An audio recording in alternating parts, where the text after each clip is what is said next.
how the wind wants to pick up as soon as I start talking. Woohoo! Is it a sign?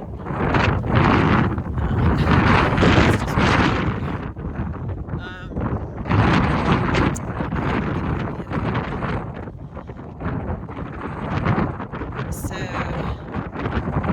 I left off the last video talking about Barbara Harris's, which has been a long time since I read it. But her use of the term dark blood poetry, it kind of, I don't know, when I read that, I was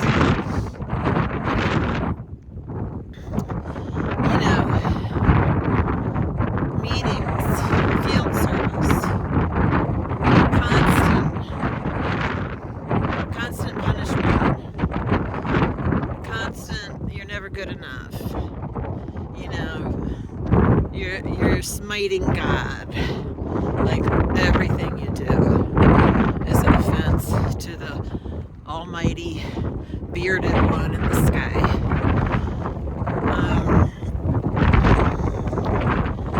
When you're like a baby and a toddler, and then a little one in school dealing with the holiday BS, the isolation. Everybody's evil.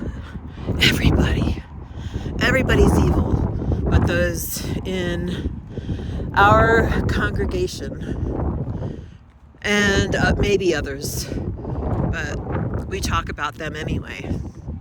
Oh my God, so much gossip. Anyway, that's a different topic. I'll get into that sometime. So, I lived in two houses with my parents growing up. I had two childhood homes. We moved from the first one. It was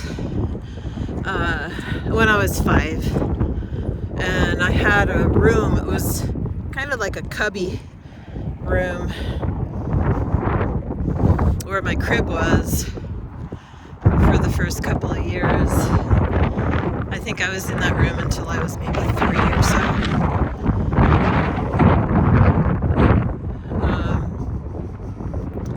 My sister, 7 years my senior, apparently was... It's got another one. I'm going to turn around.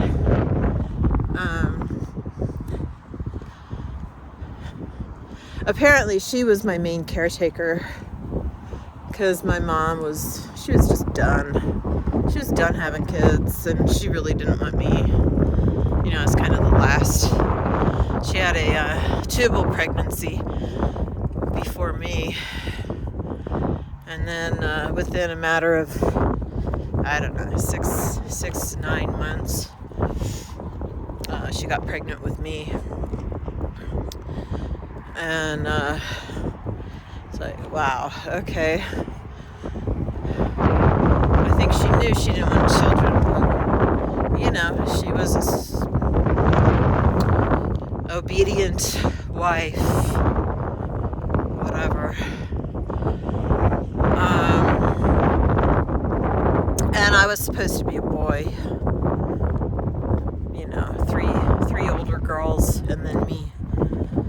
So, anyway, my next oldest sister, I don't remember sharing a room with her. I just remember my crib. She would come in and kind of console me, and, if I was crying or whatnot. But it was this small room that it wasn't like a real bedroom. It was like more of a closet, and they put a crib in there for me. And I just remember the air being really dry and smelling real woody, because I think the walls were just painted wood, or maybe not even painted. Actually, I don't even remember the color being painted, but some of my very first memory, I had a writing teacher, my first actual real college class that I took when I was, I think it was 20 or 21. I had a great writing teacher, and he thought I was great. He thought I was a great writer. I've never done anything with it, unfortunately. I mean, I've done my, schoolwork, whatever. But that was a good experience. He gave us an assignment to go back and think about your first critical incident, like the thing that really shaped you and shaped who you are. So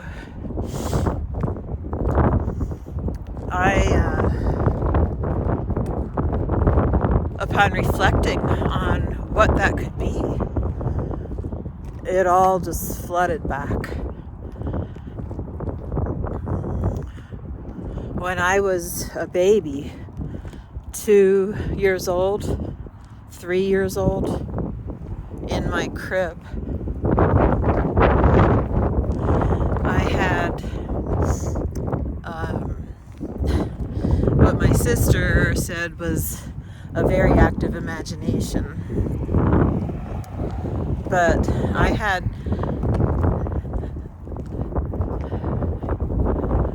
what I'm going to call visitations. And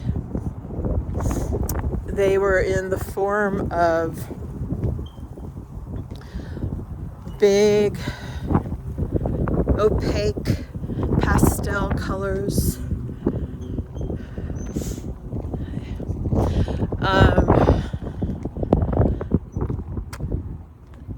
Seven dwarves. They would come to me and they would dance around my crib. And they were tall, they were big. They were as tall as the crib and wide, like 3 feet wide. And they would kind of dance around the crib, just not really dance, but walk around the crib.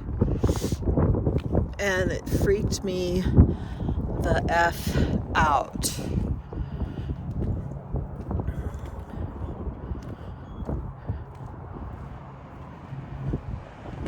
Because the indoctrination told me it was the devil, it was Satan and his demons. So instead of like wide-eyed fascination and, oh, isn't this cool, No, none of that. And I must have had some language skills, even though I was like 2 or 3, because I remember my sister telling me it was my imagination. I must have been able to put at least a few words together, to say I saw something.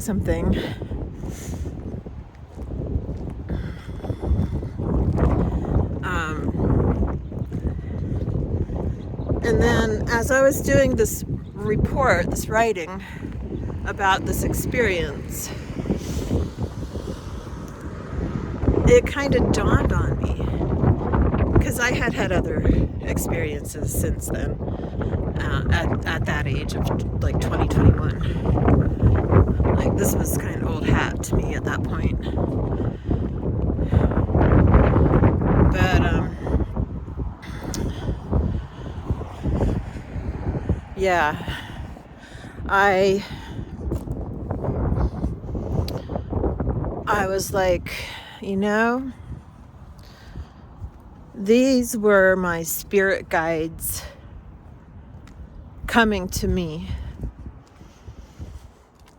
protecting me with their light. These were light beings protecting me when I was a baby. And I think they've always been with me. I know they've always been with me. Sometimes they're more apparent than others, and that was definitely like the most visible they've ever been. Well, sort of. There's been more. I won't talk about that right now. Maybe later. But yeah, they were there sending me a message telepathically. Everything's gonna be okay. You're gonna get through this. You're gonna get through these next few years. Like many years, 16 years. You're gonna get through and you're gonna be okay.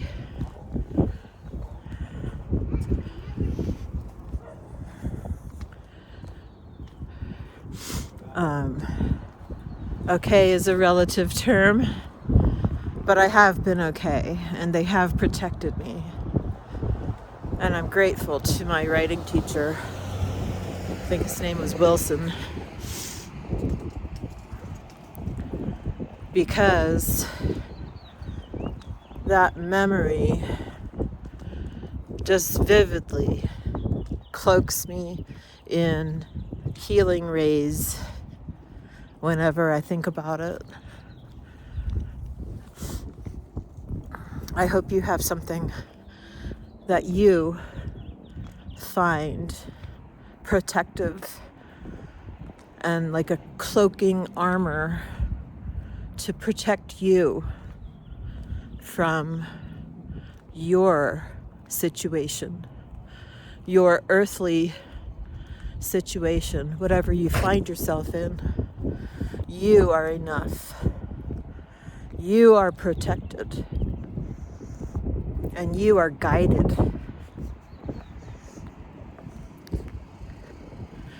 You are guided by those who love you. They may be family,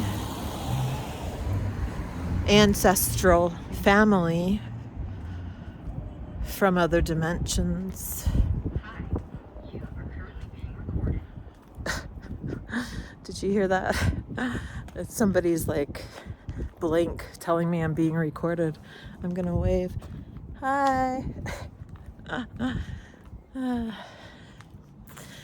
Anyway,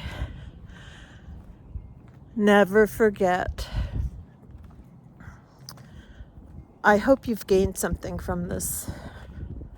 I hope there's some little thing that you can take from it that helps you feel better, stronger, more empowered. I hope to keep doing these short videos. I like to keep them around 15 minutes or so in length. Kind of gather my thoughts, do a cluster at once, and then have some content to keep trickling in your inbox. So hit those notification buttons, hit the like button, and subscribe to my channel. We need to awaken the world to what we've been through, right? Whether it be physical abuse, mental abuse, religious abuse. Did I say sexual abuse? Verbal abuse? I mean, there's so much abuse. I mean, how do we get through? I don't know. But we do. We stay strong. And we prevail. And our guides are with us, whether we're tuned into them or not. Did you hear me? Whether we are tuned into them or not. I think there's many people who are not tuned in. to their guides. I don't know where to look. Where's my little like eyeball hole? I want to look straight at it because there. I think I see it. But tune into your guides. Just sit quietly. Breathe. Breathe deeply. Fill your torso with air all the way down to your lower belly.